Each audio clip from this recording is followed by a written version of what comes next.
God, I did so good.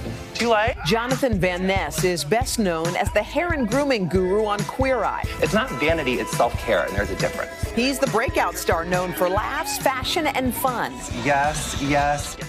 But long before Van Ness was an Emmy Award winner, the self-proclaimed figure skating and gymnastics enthusiast was struggling to find his way, growing up gay in Quincy, Illinois. Van Ness is now taking a serious turn in a new memoir, Over the Top, detailing his journey, sharing deeply personal details of enduring sexual abuse as a child, being bullied in high school, and a downward spiral into drug addiction. 7 years ago, at the age of 25, he received news that would change his life. He writes, "When I got HIV, I felt that I wasn't allowed to be seen as sexy or desirable. I had to work so much harder to fall in love and accept where I'd come from in my life and forgive myself for all the decisions I'd made to get there."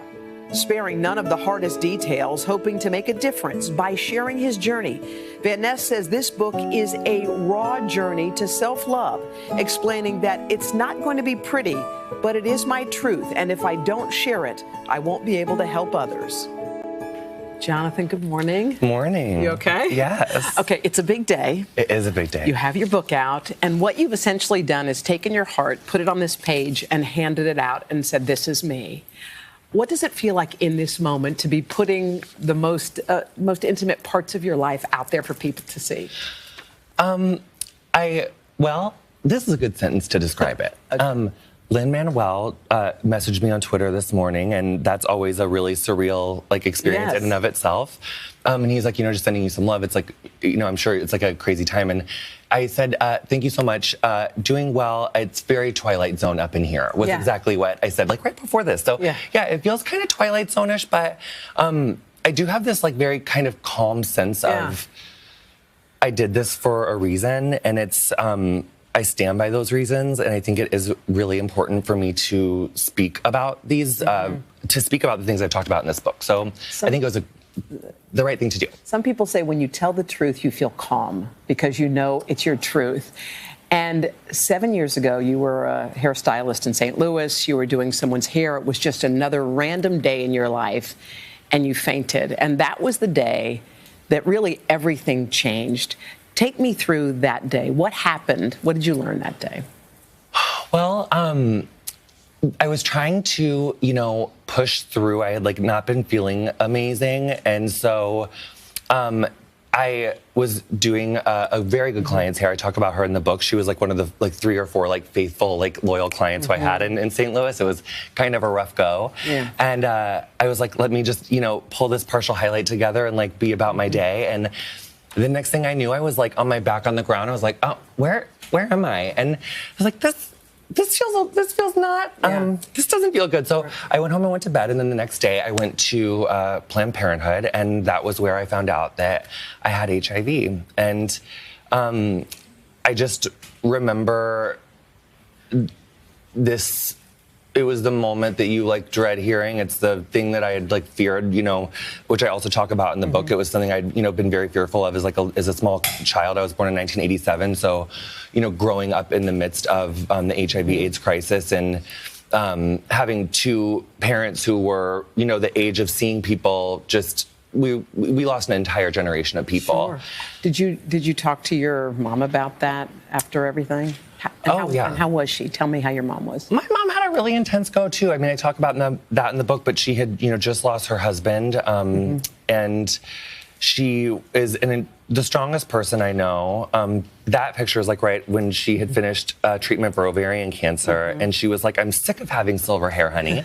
I'm paraphrasing there, but I was like, "Okay, girl, yes, we're done with your chemo. Let's make your hair brown." And then we realized the maintenance was just weep it off more than we could chew. So that was her highlight grow out phase. That one little picture. Well, I love you talk about your mom so lovingly, obviously, and I think not everybody has a family that's as supportive as yours was. You describe your mom. You say she accepted you completely when so many others couldn't. Where would you be without her?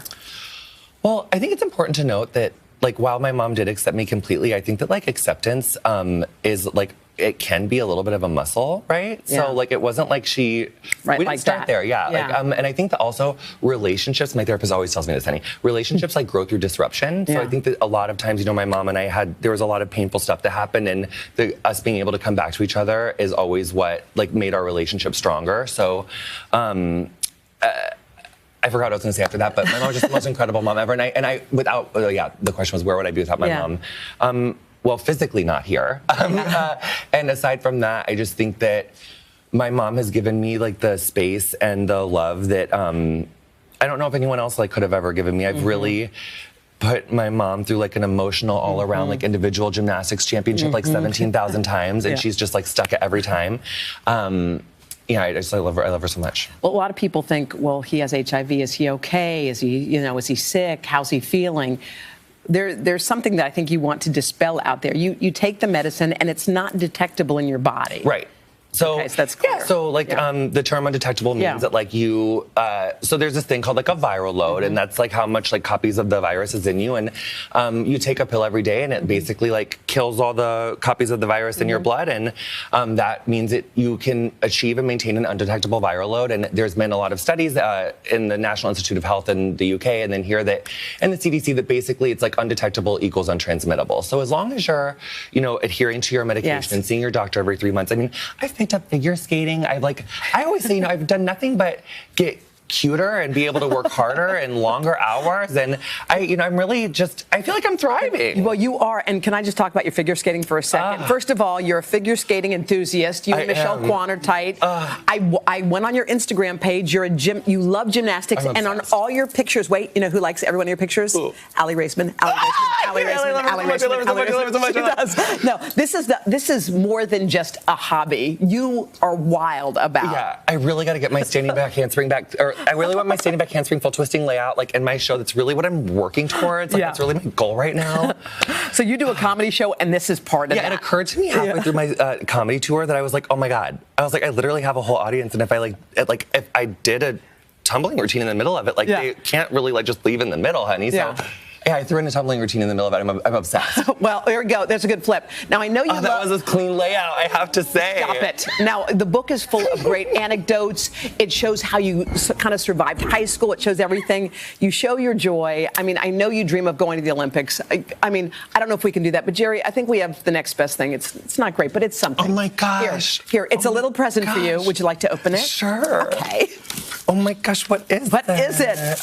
It's official. Oh my gosh, the cute little outfit. I love the Olympics. This is what Gus is always wearing, honey. Yes. So chic, but and look at the back. Look, this is like when you make the cheer squad in high school, honey. You get the little thing with your name on it, but even better because it's America. Well, I have to tell you, I'm biased about you. I love you. I've loved you from the first time I met you. Likewise, so much. So I hope you.